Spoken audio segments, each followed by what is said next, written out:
ఇశ్రాయేలు కాపరి విశ్వముని ఊపిరి, ఇశ్రాయేలు కాపరి విశ్వముని ఊపిరి, పరలోక సారథి ప్రభునా వారధి, పరలోక సారథి ప్రభునా వారధి, యేసు నా రథ సారథి నా హృదయ కాపరి. ఇశ్రాయేలు కాపరి విశ్వముని ఊపిరి, ఇశ్రాయేలు కాపరి విశ్వముని ఊపిరి.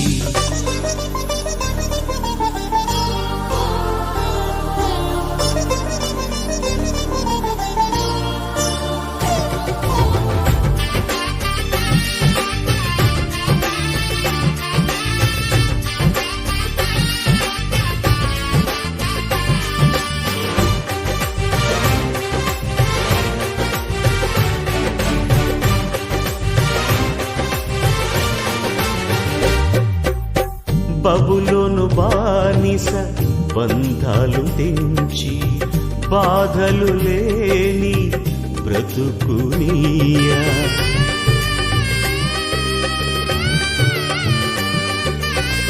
బబులోను బానిస బంధాలు తెంచి బాధలు లేని బ్రతుకునియా, సిలువ కాటాలో శ్రమల కౌగిటిలో, సిలువ కాటాలో శ్రమల కౌగిటిలో రక్తము కాచి రక్షణనిచ్చిన నా యేసయ్య, నీ రక్తము కాచి రక్షణనిచ్చిన నా యేసయ్య.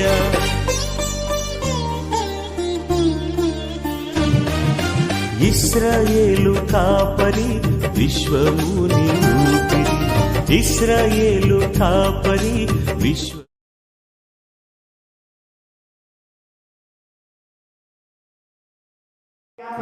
తండ్రి, మీ కృపా ప్రేమ మహదేశం బట్టి నారాయణ ప్రశస్తమైన మీ సన్నిధానములకు వదిలిపబడిన గొర్రెపిల్ల రక్తానికి ఎంత స్తుతించా కూడా తక్కువే ప్రభా. మరి ప్రత్యేక రీతిలో ఈ రోజు నా ప్రభా కుమారుడు ఉదయకి మీ కరుణాపీఠం ఎత్తిపడుతున్నాం.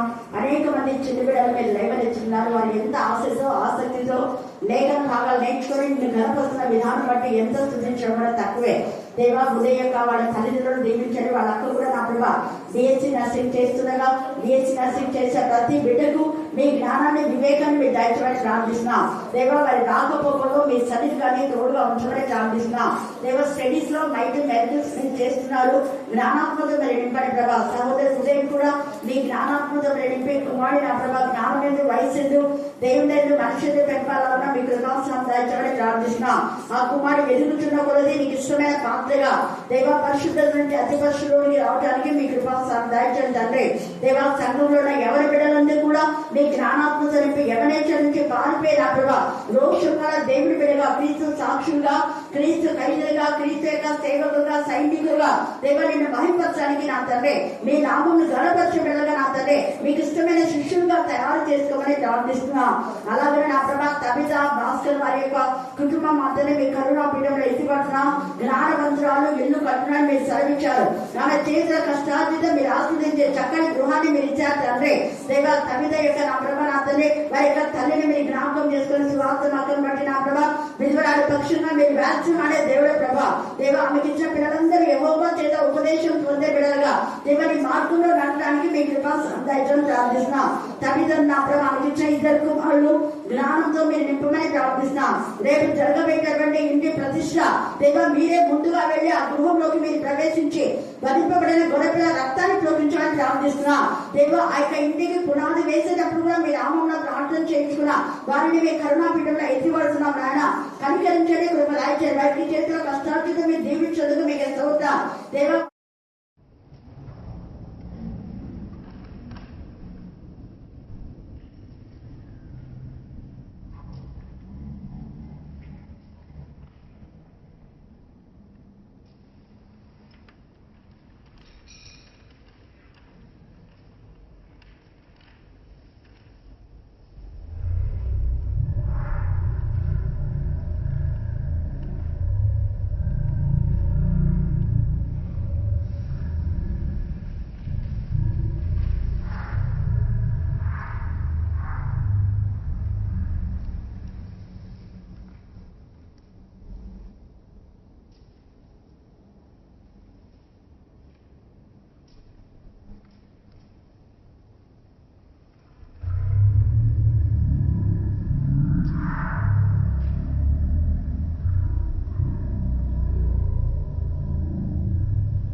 ఒక్క నది కలదు. ఏం చెప్పండి?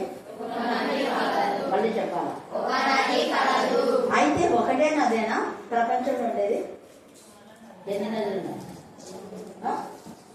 చెప్పాలా? త్వరగా చాలా అని చెప్పండి. నాకు ఎందుకంటే మనకు తెలియని ఎన్నో ఉంటాయి కదా, తెలిసినవి కొన్ని తెలియని. కానీ అట్ ద బిగినింగ్ నది ఎక్కడ ఉండింది చెప్పాలి? ఎవరో చెప్తున్నారు. మొదట నది ఎక్కడ ఉండింది? ఏం మరి ఇంత సింపుల్కి వస్తుంది కదా. మొదట నది ఉండింది ఏదేని తోటలో. ఏదేని తోటలో ఒక నది ఉంది. ఆ నది 4 శాఖలైంది. ఏదేని తోటలో దేవుడు మొదట చేసింది నదిని కానీ సముద్రం కాదు. హల్లెలూయా. ఆది కాండము చదివితే, ఎందుకంటే మనకు టైం లేదు కాబట్టి క్లుప్త వివరణ. అక్కడ ఒక నది ఉంది, అది 4 శాఖలు అయిపోయింది. ఆ 4 శాఖలు కూడా అక్కడ మనం చూస్తే వాటి పేర్లు ఉన్నాయి. ఆ 4 నదుల పేర్లు ఉన్నాయి, మీరు తర్వాత చదువుకోండి. ఆ యొక్క నదులలో నిజంగా నది నీరు ఎందుకు దేవుడు అక్కడ ముందు సముద్రం లేకుండా నదినే చేశాడంటే, ప్రపంచమంతలో వాటర్ అంటే ఆ నది నీరే. నది నీరే. సముద్రం నీరంతా కూడా ఆవిరైపోయి మేఘాలుగా ఉంటాయి. కానీ వర్షం వచ్చినప్పుడు వర్షపు నీరు నది నీరా సముద్రం నీరా చెప్పాలి? వర్షపు నీరు. నా యొక్క మాట మీకు అర్థమవుతుంది అనుకుంటా. వర్షపు నీరు సముద్రం నీరా నది నీరా? ఎట్లా? How can you identify? అది కరెక్ట్ చెప్పినాడు. స్వచ్ఛమైన నీరు అంటాడు. తీయగా పక్క పెట్టేస్తే వర్షపు నీరు ఎలాంటిదంట? స్వచ్ఛమైన. అందుకనే అది మామూలుగా డిస్టిల్ వాటర్ లాగా కొంతమంది అలాగా బయట పెట్టి వర్షపు నీరు పట్టేసి బాటిల్స్ లో ప్రిజర్వ్ చేస్తారు. ఆ వర్షపు నీటితో తేలుకుంటే ఎక్కడన్నా బాగా ఇట్లా శుభ్రం చేసి ఎల్లిపాయ రాసి క్యాండిల్ వేస్తే ఆ నొప్పి పోతుంది. ఇంకా కొన్ని రోగాలకు అవి క్యూర్ అయిపోతాయి. ఆ ప్యూర్ వాటర్ అన్నమాట. వర్షం పైనుంచి వచ్చేది పట్టుకోవాలి, ఎక్కడెక్కడి నుంచో పారేది కాదు. పైనుంచి వచ్చే నీరును ఒక పాత్రలో పోసి పెట్టి, నేను కూడా పోస్తుంటా. ఆ నీరుతో అలాగా వర్షం వచ్చిన నీరు మొక్కలకు బయటదే ఉంటాయి, లోపల ఉన్న మొక్కల కోసం అని నేను పెట్టుకుంటా. మంచి గ్రోత్ వస్తాయి. హల్లెలూయా. తర్వాత వర్షంలో తడిచిన అప్పుడు వాళ్ళ ముఖాలు ఎలా ఉంటాయి మీరు చూసినారా? చూడలేదు ఎప్పుడు? చాలా షేడింగ్ ఉంటాయి. తర్వాత మీరు బాగా గమనించండి. నేను గమనించాను ఈ నది గురించి నేను ఆలోచించినప్పుడు, ఇవన్నీ చాలా ఏళ్ళ క్రితం నేను ఈ మెసేజ్ మొదలు తీసుకున్నా, ఇంకా చాలా సార్లు చెప్పాను. ఇప్పుడు మరలా అది రిమైండ్ చేసుకుంటున్నాను. మళ్ళీ ఆ నీళ్ళతో మీరు చేతులు కడుకున్నా, పాదాలు కడుకున్నా, ముఖం కడుకున్నా చాలా ఫ్రెష్గా ఉంటాయి. తర్వాత ఆ యొక్క నీళ్ళలో ఏంటంటే కొన్ని రోజులైనా మీరు అలాగనే బాటిల్లో పోసి పెడితే నెల వరకు కూడా పురుగులు పట్టాలి. కావాలంటే మీరు చూడండి, నేను చేసినాను కాబట్టి ఎక్స్ప్లెయిన్ మీకు చెప్తున్నాను. హల్లెలూయా. హల్లెలూయా. అందుకని నది నీరు అన్నది ఎందుకంటే ఆ నదిని దేవుడు మొదలు చేశాడు. నది నీరు స్వచ్ఛమైంది. అలాగనే వర్షం నీళ్ళు కూడా అది ఉప్పు ఉండదు. కానీ తర్వాత ఆ వర్షం నీళ్ళలో చాలా మంది ఆ బట్టలు ఉతికినప్పుడు కూడా మామూలు నీళ్ళ కంటే ఈ వర్షం నీళ్ళు వచ్చినప్పుడు తెల్లగా అవుతాయి. అంటు కూడా తొమ్మిది చూడండి చాలా తెల్లగా ఉంటాయి. ఇక్కడ నది నీరు అనే మాట మనం చూసుకుంటే ఒక నది కలదు, దాని కాలువలు ఏమైనా దేవుని పట్టణములు సర్వోన్నతుని మందిరపు పరిశుద్ధ స్థలము ఏం చేస్తున్నాయంట? సంతోషపరుచుతున్నాయంట. హల్లెలూయా. హల్లెలూయా.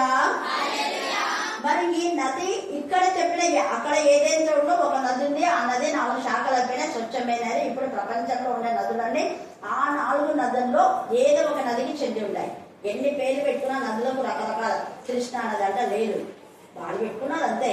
కృష్ణా నది అంతా, యమునా నది అంట, అది వాళ్ళు పెట్టుకున్నారు. కానీ ఆ 4 నదుల నీళ్ళే మిగతా నదుల్లో శాఖలుగా అయిపోయినాయి. అయితే మనం ఇది నీరు గురించి తెలుసుకున్నటువంటి నది. ఇక్కడ ఒక నది ఉందంట, ఒక నది కలదు, దాని కాలువలు దేవుని పట్టణములు సర్వోన్నతిని మందిరపు పరిశుద్ధ స్థలంలో సంతోషపరచుచున్నాయట. మరి ఏది ఈ నది చెప్పండి? ఏది నది?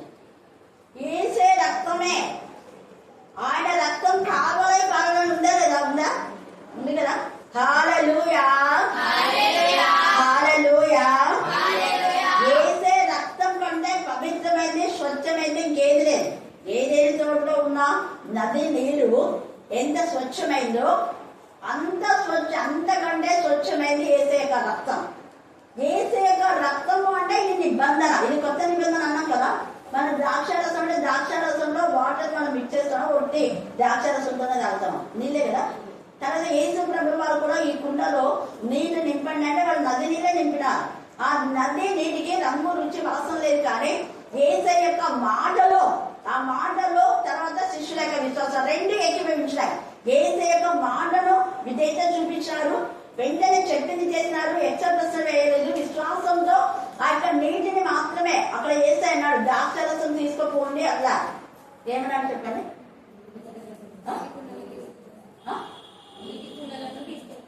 అది నీటిని మీరు ముంచి నీటిని తీసుకుపోండి అన్నాడు. ద్రాక్షరసం తీసుకుపోండి అన్నారు, నీటితో నింపండి అన్నాడు. తీసుకువెళ్ళేటప్పుడు కూడా నీటిని ముంచి మీరు ఆ గ్లాసులో లేదా ఏదో ఒకటి ఆ పాత్ర ముంచి ఇక యజమాని దగ్గర తీసుకువెళ్ళమంటే వాళ్ళు అప్పుడు కూడా ఎక్సారు. వాళ్ళు ద్రాక్షరసం అయిపోయిందంటే యేసు ప్రభు నీళ్లు ముంచి తీసుకొని పోమంటున్నాడు చెప్పలేదు. ఎప్పుడే కానీ నీ జీవితంలో, మన జీవితంలో మెరకిల్స్ ఎప్పుడు స్టార్ట్ అవుతాయి, ఎప్పుడు జరుగుతాయి, అద్భుతాలు, ఆశ్చర్యాలు, వింతకారాలు, గొప్ప కార్యాలు, సూచక్రియలు మనం అడిగిన దానికంటే ఉంచిన దానికంటే అధికమైన వేళను మనం పొందుకుంటాం. ఎప్పుడు అంటే మన విశ్వాసము దేవుని యొక్క మాట విని విధేయత చూపినట్లే. దేవుని యొక్క మాటలు అంత శక్తి ఉందని నువ్వు నమ్మాలంటే, దేవుని మాటలు అంత పవర్ ఉందని నువ్వు నమ్మినప్పుడు వెంటనే యేసే చెప్పిన మాట ప్రకారం అడుగులు వేస్తూ ఉండే మెరకులు జరుగుతాయి. వీళ్ళు యేసే మాట ప్రకారం నీళ్ళు తీసుకుని వెళ్తూ ఉండే, అప్పుడు అంతవరకు నీళ్ళే ఉన్నాయి, వెళ్తూ ఉన్నారు. వాళ్ళు చూస్తున్నారు పట్టుకొని, యేసే నీళ్ళు తీసుకుపోమన్నాడు, ఏమో ఆయనకే తెలుసు, దేవానికే స్తోత్రం అని వాళ్ళు శుద్ధి చెల్లించుకుంటే నీళ్ళు చూసుకుంటుంటే కొంచెం కొంచెం అవి రన్ను అవుతున్నాయి. మంచి స్మెల్ వస్తుంది, అర్థం కలవడం, షాక్ అయిపోయినా. హల్లెలూయా హల్లెలూయా. అది క్రీస్తు రక్తంగా మార్చి ఈ నది నీరు కూడా యేసయ్య రక్తమే. యేసయ్య రక్తం ఈ నిబంధన, ఈ వాక్యమే ఏమైందంట, దేవుని యొక్క పరిశుద్ధ స్థలమును లేదా దేవుని పట్టణమును, సర్వోన్నతిని మందిరపు పరిశుద్ధ స్థలమును సంతోషపరుచున్నదంట. మన జీవితంలో నిజమైన సంతోషం ఏంటి అంటే చదువు ద్వారా, అన్నం ద్వారా, ఆస్తి ద్వారా, ఐశ్వర్యం ద్వారా, బలగల ద్వారా కాదు, కేవలం వాక్యం ద్వారా. వాక్యంలోనే మనం ఆనందిస్తాం. వాక్యం చదివితే ఉన్నంత ఆ యొక్క నెమ్మది, ఆ సంతోషం మనకు దొరకదు, ఎక్కడైనా దొరకదు. కావాలంటే మీరు చూసుకోండి, ఎందులో మనకి ఎన్ని సంపాదించా కూడా నిజమైన సంతోషం దేవుని యొక్క వాక్యం చదివితేనే. ఈరోజు నిజంగా ఆ పాపం అది రాకుందో మర్చిపోయి తెలీదు, నేనైతే ఎక్కువ వాక్యం ధ్యానం చేసుకున్నాను. ఈరోజు ప్రతి దానిపైన దేవుడు మనకు ఓవర్కమ్ ఇస్తాడు. ఇలా నేను వాక్యం ధ్యానం చేసుకుంటుంటే సెల్ ఫోన్లో అదే వాక్యం 3 మెసేజ్లు ఏమో ఈరోజు ఎడిట్ అయిపోయాయి, తొందరగా అయిపోయాయి. అవన్నీ సెండ్ చేస్తా ఉంటే ఒకటి సెల్ ఫోన్లో ఒకటి చూసానండి. వెంటనే ప్రార్థన చేసుకున్నాను, దేవా ఎంతమంది ఈ నీచమైన పనుల్లో ఉన్నారో వాళ్ళని కనికరించని ప్రజలు ఎక్కువసేపు ప్రేమ చేస్తాను, ఎక్కువసేపు దేవుని యొక్క పరిశుద్ధతల గురించి నేను దేవుని స్తుతించాను. హల్లెలూయా హల్లెలూయా. ఎప్పుడైనా, ఎందుకంటే సెల్ ఫోన్ ఎప్పుడు కూడా అది మంచి వాక్యం అంతా ఉంది, కానీ అదే వాక్యాల తర్వాతనే మనం పెట్టిన వాక్యాల తర్వాత, లేకపోతే దాన్ని ఒక వీడియో ఏదైనా వాక్యాలు చూస్తున్నారు, ఆరోగ్య మూర్తి కానీ లేకపోతే ప్రవీణ్ మగడాలు ఏవే వాళ్ళు చూస్తుంటే వాటి కిందనే వినోదమైనవి ఏవేవో ఉంటాయి. అలా చూసినప్పుడు వెంటనే మీరు అవి ఆఫ్ చేసి ప్రార్థన చేయాలి. దేవా ఇలాంటివి వీటిలో పెట్టకుండా, అసలు ఎందుకు యూట్యూబ్లలో ఇట్లాంటివన్నీ పెడతారో నాకు తెలియదు, కానీ యూట్యూబ్ అయితే చాలా మందికి ఉపయోగకరంగా ఉంది. వాక్యంలో ఎంతమందో లేఖన బాగా సత్యాన్ని తెలుసుకోగలుగుతున్నారు, అన్ని మారుతున్నారు. అదే యూట్యూబ్లో దేవునికి వినోదమైన వెళ్ళి నానాక చండాలమైన పెట్టుకున్నారు. అప్పుడు నాకు ఒకటే గుర్తొస్తుంది, మంచి చెడ్డలు తెలియనిచ్చే చెప్తుంది. ఈ అపవాది ఇది నిజమా అంటారు, ఏమో నిజమా అన్నారు కదా చూద్దామని చెప్పి చూస్తారు, పాపంలో అనుకుంటా ఇది నిజమా, అది వచ్చేదే ఆ విధానంలో వస్తారు. అందుకని అపవాది కుయుక్తులను మనం లయపరిచే వారంగా ఉండాలి. హల్లెలూయా హల్లెలూయా. అపవాది క్రియలను మనము ఈడైపోయే వాళ్ళగా ఉండకూడదు. వాడు ఎలాంటి మాటలు మాట్లాడుతాడంటే ఈమె దేవుడు చెప్పిన మాట కంటే కూడా ఎక్కువ మనం ఇంప్రెస్ అయ్యేలాగా, మనం పనిపోయేలాగా వాడు క్విక్గా మాట్లాడతారు. వాడి క్విక్లు మనం పస్తి కట్టాలి. ఏసై పస్తి కట్టాడు. పస్తి కట్టి మన కోసమే రాసి ఉంచాడు. ఏమని అంటే, ఇదిగో నువ్వు నిజంగా దేవుని కుమారుడువా అంటే మనలాంటి వాళ్ళకైతే రోషం అవును నేను దేవుని కుమారుడు కావాలని రుజుపరుచుకుంటాడు అంటాం. కానీ రుజుపరుచుకో, ఈ రాళ్ళని రొట్టెలు చేసుకొచ్చిందంటే రుజుపరచుకోవడానికి రొట్టెలు చేసుకున్నాడు. ఏసయ్యా లేదు. అప్పవాది ఏమేమో జిమ్మిచ్చేస్తుంది. వాడిని రుజుపరచుకోవడానికి వాడి మాట నువ్వు నెరవేర్చకూడదు. వానికి యాంటీగా మళ్ళీ వాక్యంతో వానికి తిప్పి కొట్టాలి. ఏసై వాడు చెప్పిన మాట వినలేదు. ఇక్కడ హవ్వ వాడు చెప్పిన మాట విని దేవుని మాట పక్క వినేస్తే వాడు చెప్పిన మాట విన్నందుకే ఇంత పాపం. ఏసు ప్రభావం నేను రుజుపరుచుకుంటానని అనలేదు. రోషానికి వెళ్ళలేదు. ఎక్కడ రోషం ఉండాలో అక్కడ రోషం ఉండాలి. ఎక్కడ అపవాది క్రియలు అయిపోతానో అక్కడ అపవాది క్రియలు. వెంటనే వాక్యం తీసుకొని నేను చెయ్యాలంటే చేసుకోగలను, తినగలను, కానీ మీరు రొట్టెగలను నాకు కావాల్సింది. మనిషి రొట్టె వల్ల కాదు కానీ దేవుని నోటి నుంచి ప్రతి మాట వల్ల. మళ్ళీ ఇంకోసారి వచ్చింది. ఇంకోసారి కూడా ఇదంతా నాదే, నువ్వేది నాకు ఇచ్చేది, మోకాల కొట్టినట్టు మాట్లాడు. అపవాది శోధించకు వాక్యము ద్వారానే. ఈ హవ్వ కూడా దేవుడు చెప్పాడు తినొద్దని, నేను తినను అనాలి అంతే. వాక్యం ఇలా ఉంది, నువ్వు నమ్మితే నమ్ము, లేకపోతే లేదు. చాలా మంది మన దగ్గర నుంచి వాగ్దానాలు చేస్తుంటారు. తెలుసా నీకు తెలుసా, పరదేశం ఎక్కడుంది, అది ఎక్కడుంది చెప్పు అంటారు. మనం ఏదైనా చెప్తే నేను నీకంతా సరిగా రాకుండా అయిపోలే అని చెప్పాలంటే. పరదేశం ఉంటే ఎక్కడుండే తెలుసుకుంటే నువ్వు పర్వకాలిపో, ముందు నీ బతుకు సరి చేసుకొని చెప్పాలి ఎవరికైనా కూడా. మనతో బాగా చేయడానికి ఎవరైనా వస్తే ఇలా ఉంది అలా ఉంది, ఏం ప్రసాదం తింటే ఏమవుతుంది, అది కట్టుకుంటే ఏమవుతుంది, దేవునికి మరి నీకు అంత విశ్వాసం ఉంటే ఇది కట్టుకున్నా కూడా ఏం కాదు కదా, తాయితలు వేసుకుంటే ఏమవుతుంది, వేసుకో, నీకు విశ్వాసం ఉంది కదా, ఏం కాదు అంటారు. కానీ దేవుడి యొక్క నామంలోనే వాళ్ళని తిప్పికొట్టాము. దేవుడి నామంలోనే తిప్పికొట్టే వారంగా ఉన్నాం. ఈ నది అంటే ఏసే రక్తం. ఏసే రక్తం ఈ వాక్యం. ఈ వాక్యం మనం ఎప్పుడైతే అపవాది యొక్క క్రియలు లయపరచడానికి మనం యూజ్ చేస్తామో అప్పుడు దేవునికి సంతోషం. అదే అపవాదిని ఎదిరించినప్పుడు ఏం సంతోషం. అపవాదికి లోబడినప్పుడు ఎంత నిలుచుకున్నాడు ఏసే. ఆది కాండం 6లో నరుని చేసినందుకు ఆయన హృదయం ఏంటంట, బాల్యం నుండి పుట్టిన బాల్యం నుండి మీరు బాల్యంలోనే ఉన్నారు. అవ్వతాతం అవాదం క్షమించండి, అవాదం బాల్యమే వాడు యవనస్తులే కానీ చిన్నపిల్లలాగానే ఉన్నారు. అందుకనే వాళ్ళకి చెడ్డ ఆలోచనలు వాళ్ళకి వచ్చేసాయి. చిన్న వయసు నుంచి చెడ్డ ఆలోచన. తండ్రి అయిన దేవుడు నొచ్చుకుంటున్నాడు. వీళ్ళు జన్మం నుంచి పాపమే. ఎందుకంటే పాపం ద్వారా నేర్పించారు కాబట్టి ఇక పాపే. ఇక్కడ పాపం పరిహారం చేయడానికే ఈ నది. ఈ వాక్యం అనే నది నీరు ద్వారా ఆత్మకు మనసుకు క్షేమించిన కల్మషం అండి మనం ఎప్పటికప్పుడు పవిత్రంగా చేసుకుంటూనే ఉండాలి, సరిచూసుకుంటూనే ఉండాలి. వ్యర్థమైన వాటిని చూడకుండా మన కన్నులు తిప్పివేశారు. అందుకే ఒక నది కలదు, దాని కాలువలు దేవుని పట్టణంలో సర్వోన్నతిని మందిరపు పరిశుద్ధ స్థలమును సంతోషపడుతుంది. దేవుడు పరిశుద్ధుడు కాబట్టి ఆయనకి ఎప్పుడు సంతోషం అంటే మనం పరిశుద్ధంగా ఉండడమే. ఎప్పుడు అపవాది నీకు చెడ్డ ఆలోచన తీసుకొచ్చిందంటే వెంటనే వాక్యం ద్వారా వాడిని తిప్పికొట్టేస్తాడు. అప్పుడు నువ్వు పాపం చెయ్యదు. అసలు ఆ చెడు ఆలోచననే రాదు. హల్లెలూయా, హల్లెలూయా, హల్లెలూయా. ఎప్పుడు మనం జీవితంలో మన యొక్క మైండ్ లో వాక్యం వెలుగుతుంటే ఆ వెలుగు చీకటి రావడానికి దానికి భయం. ఎందుకంటే ఆ స్విచ్ ఆన్ చేస్తేనే చీకటి పోతుంది అంతే. వాక్యం అనే వెలుగు అది ఉండలేదు అక్కడ. ఈ యొక్క రాత్రి కాలశంలో నీకు ఎన్నో శ్రమలు, శోధనలు, వేదనలు, రోదనలు అన్నీ వస్తాయి. వాటి వైపు చూడదు.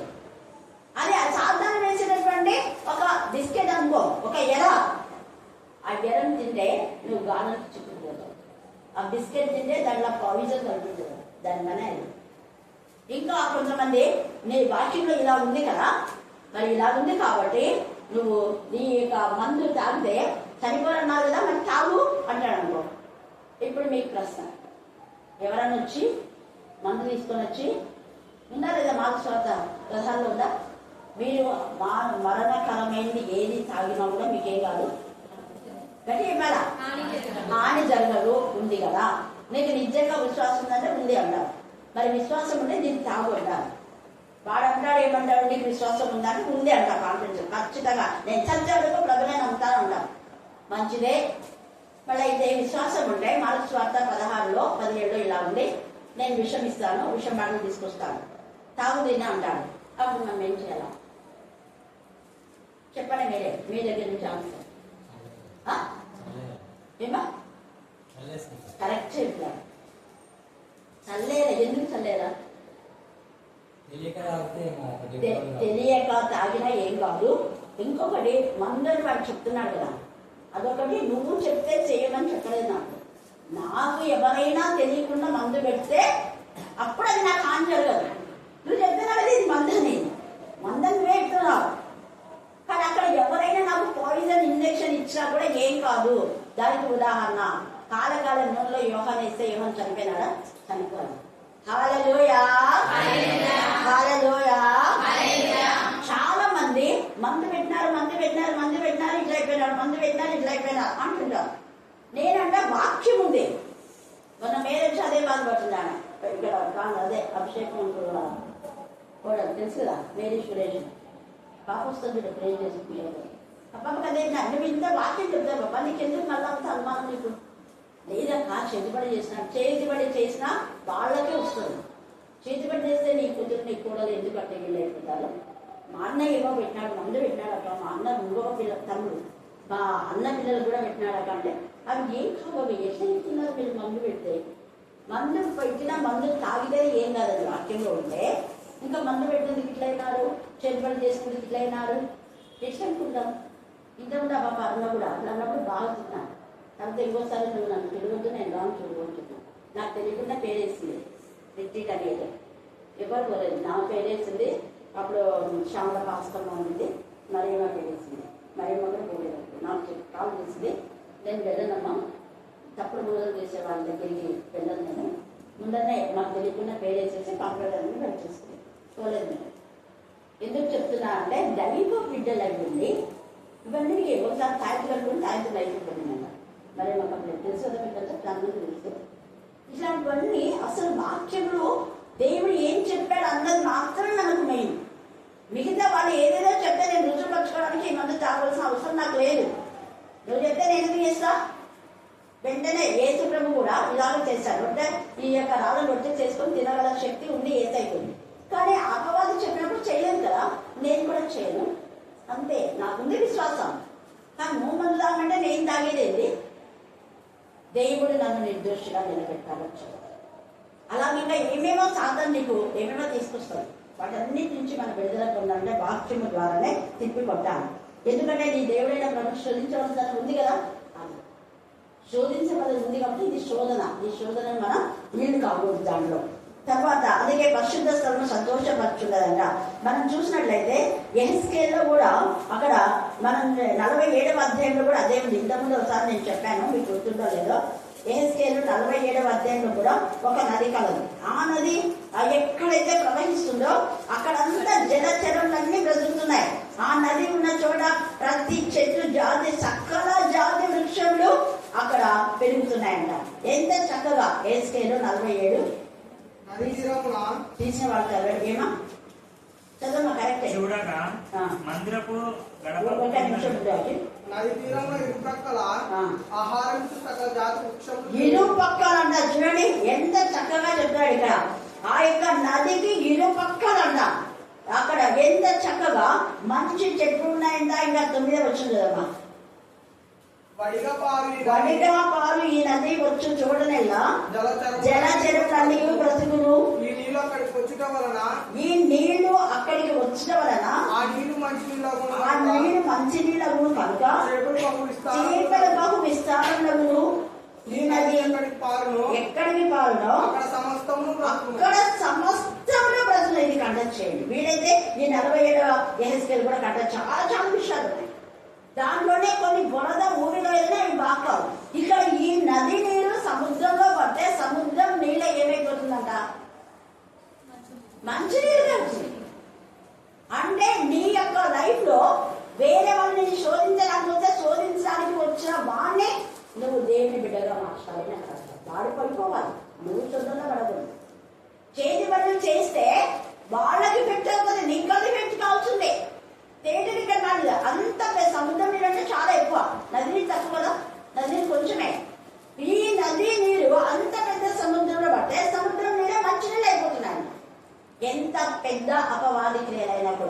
దేవుని వాక్యం ద్వారా వాటిని దహింప చేయగల శక్తి మనలో ఉంది. ఈ వాక్యమే ఆ నది, స్వచ్ఛమైనది వాక్యమే. ఈ నది నీరు కొంచెమైనా పెద్ద సముద్ర ప్రపాతంలో పడితే సముద్రం నీళ్ళే మంచిగానేట. కానీ కొన్ని చోట్ల అన్నాడు, కొంతమందికి ఎంత వాక్యం చెప్పినా బ్రతుకులు మారు. ఇలాంటి కాలంలో ఉప్పులాగా నీ పాపం అంతా కూడా సముద్రం లాగా ఉందేమో, ఘోరమైన పాపంలో ఉన్నాను. కానీ ఏదే వాక్యం అనే నది నీలోకి వచ్చినప్పుడు ఆ పాపం బ్రతుకంతా కూడా నయమైపోయి మార్చబడతాయి. బ్రతుకులు మార్చబడతాయి. బ్రతుకుతారు, చావరు, ఎప్పుడు బ్రతుకుతారు. అయితే కొందరు మాత్రము ఎంత చెప్పినా కూడా ఇస్కరియోతు యూదా లాంటి వాళ్ళు మారరు, చేస్తారు. అంటే అది కూడా ఇక్కడ ఉంది. కొన్ని చోట్ల అవి బురద నేలలు ఉన్నాయి, అవన్నీ భూమి నేలలు ఉన్నాయి. 8వ అప్పుడు ఆయన నాతో ఇట్లయినా, ఈ నీళ్లు భూమికి తూర్పుగా ఉన్న ప్రదేశంలో పారి అలహాబాద్లోకి దిగి సముద్రం అప్పుడు సముద్రం నీళ్లు మంచి నిలబడు వడిగా పారు. ఈ నది గురించి అంతా ఇంత చక్కగా ఇక్కడ చెప్తున్నారు. కానీ దీంట్లోనే కొన్ని మాత్రం బురదగా ఉన్నాయంటే భూమి నేలలు ఉన్నాయి. వాటి నుంచి మనం విడుదల పొందాలి. రాత్రికి ఆలస్యమేమందు మనం బాగు కావున్నవి. ఎంతమంది దైవజనులు చెప్పినా, ఎంత వాక్యం విన్నా కూడా బాకావు. ఎంతమంది మనం ప్రార్థన చేసినా కొందరు బ్రతుకులు బాకావు. 11వ వచనంలో ఉంది, అయితే ఆ సముద్రపు బురద స్థలములు భూమి స్థలములను ఉప్పు గలవై ఉండి బాగు కాగవే. మరి మన బ్రతుకులు బాగు కాకున్నామా? పాపం అలాగే ఉందా? పాపాన్ని మార్చుకోలేకపోతున్నారా? అయితే చస్తా. ఈ రాత్రి దేవుడు మనతో మాట్లాడుతున్నాడు. ఈ నది నీరు నిజంగా సంతోషంతో దేవుడి పట్టణం, దేవుడి సంతోషపరచాలంటే పరిశుద్ధతనే. దేవుడు ఆ పట్టణంలో ఉన్నాడు కనుక దానికి చలనం లేదు. దేవుడు మనలో ఉన్నప్పుడు మనం పాపం అసహించుకున్నాం, చెడుదనం విసర్జిస్తాం, పాపం పారిపోతుంది మనం చూసి. ఎందుకు? దేవుడు మనలో ఉన్నాడు, చలనమే ఉండదు. ఎవరెంత పాపం చేయమని ప్రేరేపింప చేసినా కూడా గొప్పరు. సంచి ఒక్కటే ఉండు, మనమంతా కలిసి పంచుకున్నారా అంటే గొప్పకు. సామెతలు ఒక్కట్లో ఉన్నాయి. మనకందరికి ఒకటే సంచి, మనమందరం బాయ్ బెహన్ అని అంటారు. నువ్వు బాయ్ అయినా బెహన్ అయినా ఎవరైనా ఐ డోంట్ కేర్. నేను దేవుడి బిడ్డని ప్రత్యేకంగా ఉంటాను. ఇందాక అఖిల్ చెప్పిన లేఖన భాగంలో ఎంత ఉంది. మోసం చేయడం నా ఇంట్లో ఉండరాదు. పనికి మన వల్ల నేను సాహసం చేయను. దుష్టుల సాంగత్యం నాకు అసహ్యం. దుష్టుల యొక్క సంఘంలో నేను అసలు ఏ మాత్రం కూడా చేయను. దుష్టుల సంఘంలో నేను చేయడం బాగా చేయను. హల్లెలూయా, హల్లెలూయా. అందుకే ఇక్కడ అంటాడు కదా, అరుణోదయమున దేవుడు దానికి సహాయం చేయడం. అంటే దేవుడు ఇలా ఉన్నప్పుడు ఎంత శ్రమ, బాధ, వేదన వచ్చినా ఒక్క తగిన కాలం నాని మనం ముందనే ధ్యానం చేస్తున్నాం. అరుణోదయంగా దేవుడు ఖచ్చితంగా నీకు సహాయం చేస్తాడు. ఎందుకు? దేవుడి వాక్యం నీలో ఉంది కాబట్టి. జనములు ఘోషించుచున్నవి, రాజ్యంలో కదలుచున్నవి. ఆయన తన కంఠ ధ్వని వినిపించగా భూమి కరిగిపోతున్నది. సైన్యములకు అధిపతి యెహోవా మనకు తోడైనాడు. అది మన ధీమా. ఆయన వాక్యము మనలో ఉంది. ఆయన మనకు తోడుగా ఉన్నాడు. దేనికి భయపడదు. ఫిలిప్పీలకు రాసిన పత్రిక 3వ అధ్యాయం 12-14 వచ్చినాడు. ఫిలిప్పీలకు రాసిన పత్రిక 3:12-14. ఏ విధము చేతనైనను చదవమాటి. ఏ విధము చేతనైనను మృతులలో నుండి నాకు పునరుద్ధానం కలగవలనని ఆయన మరణ విషయంలో సమాన అనుభవం కలవాడనై ఆయనను ఆయన పునరుద్ధాన బలమును ఎరుగు నిమిత్తమును ఆయన శ్రమలలో పాలువాడనగుట నాకు గొప్ప ఎట్టిదో ఎరుగు నిమిత్తమును సమస్తమును నష్టపరుచుకొని వాటిని పెంటతో సమానం గొప్ప భాగ్యం ఆయనతో ఉండడం అనుకున్నాను. ఈ భాగ్యం అంతా నేను తీసేస్తాను. ఎంత చక్కగా పౌరులు మాట్లాడుతున్నాడు. ఆయన ఎంత కోటీశ్వరుడు, సకల విద్యా ప్రావీణుడు. విద్యలన్నీ, సర్టిఫికేట్స్ అన్ని చెత్తకుండలో పడేశాడు. నాకు దేవుని యొక్క విద్య మాత్రమే. దేవుడు నాకు విద్య నేర్పించాడు. దేవుని యొక్క ఆ విద్యనే నేను నేర్చుకున్నాను. మహోన్నతుని విద్య నేర్పిన వాడు. నాకు ఆ విద్యనే కాదు, మిగతా విద్యలతో మహోన్నతుని విద్య నేర్చుకుందామా? మహోన్నతుని విద్యార్థులతో వెలిగిద్దామా? మనం నేర్చుకుని 10 మందికి వెలిగితే నిరక్షరాస్యులను అక్షరాస్యులుగా చేయాలి. అంటే ఈ వాక్యం పండుగ చేసేలా చేయాలి. అప్పుడు అరుణోదైన దేవుడు మీకు ఖచ్చితంగా సాయం చేస్తాడు, నీకు తోడుగా ఉంటాడు. కీర్తన 35లో కూడా సాయంకాలం ఏం చూసినా ఉదయం సంతోషంగా ఇంకా చాలా ఉన్నాయి. మీరు నిర్గమ 29-20 చదువుకోండి. లేవి 8-23, 14 కూడా చదువుకోండి. ఎఫెసీ 5 మీకు ఇంతకుముందు ఇవన్నీ తెలిసే లేదని కాగానే 5వ అధ్యాయం 1లో పరిశుద్ధత గురించి, మళ్ళీ 3లో దేవుని విధమైన పూర్తి చేసుకునే గురించి ఉంది. గలతీ 5:10 చదువుకోండి. మత్తయి 15-17 చదువుకోండి. ప్రకటన 21:8 చదువుకోండి. ఇవన్నీ దేవునికి విరోధమైన ఆజ్ఞలు, శరీర కార్యము స్పష్టమైనవి. వాటన్నిటి నుంచి మనం విడుదల పొంది పరిశుద్ధతను స్వతంత్రం. వాక్యమే పరిశుద్ధత. దేవుడు ఈ లేఖన భాగం ఇంకా చాలా ఉండేది, పెద్ద మెసేజ్ ఇది, మనకు టైం లేదు. దేవుడి వాక్య భాగం దీవించి ఆశీర్వదించుగాక. ఆమేన్, ఆమేన్. స్తోత్రములు చెల్లించుకుంటున్నాం మెస్సియా. ఇదిగో ప్రభా, దానికి ఎంతగా చెప్పిన వాక్యమును బట్టి కూడా మీకే స్తోత్రములు చెల్లించుకుంటున్నాం మెస్సియా. మీరు ఎవరిని సేవించదో వారిని సేవించండి, కానీ నేను నా కుటుంబం మాత్రం యెహోవాను సేవించడమని యెహోషువ సెలవిచ్చిన విధంగా ప్రభా, మరి మేము కూడా ప్రభా, మేము మా కుటుంబాలు కూడా ప్రభా నేను సేవించడానికి ప్రభా నేను కృపను ధన్యతను అనుగ్రహించిన విధానం బట్టి కూడా మీకే స్తోత్రములు చెల్లించుకుంటున్నాం మెస్సియా. ఎక్కడైతే నా నామంను బట్టి 2-3 కూడి ప్రార్థిస్తుంటున్నారో అక్కడ నేను ఉంటానని సెలవిచ్చిన యేసయ్యా. మరి మీరు కూడా మా మధ్యలో ఉండి ప్రభా మా మనల్ని ఆలకించే దేవా, నీకే స్తోత్రములు చెల్లించుకుంటున్నాం యేసయ్యా. ఇదిగో ప్రభా, మరి అమ్మగారిని దీవించండి, ఆశీర్వదించమని పెట్టుకుంటున్నాం యేసయ్యా. అమ్మగారు వెళ్ళే ప్రతి స్థలం అందు ప్రభా మీ యొక్క సన్ని తోడుగా ఉంచి ప్రభా అనేక ఆత్మలు రక్షించబడిన విధానం బట్టి కూడా మీకే స్తోత్రములు చెల్లించుకుంటున్నాం యేసయ్యా. మరి అమ్మగారికి ఉన్న రక్త సంబంధికులందరినీ కూడా పేరు వచ్చిన దీవించండి, ఆశీర్వదించమని వేడుకుంటున్నాం యేసయ్యా. ఇదిగో ప్రభా,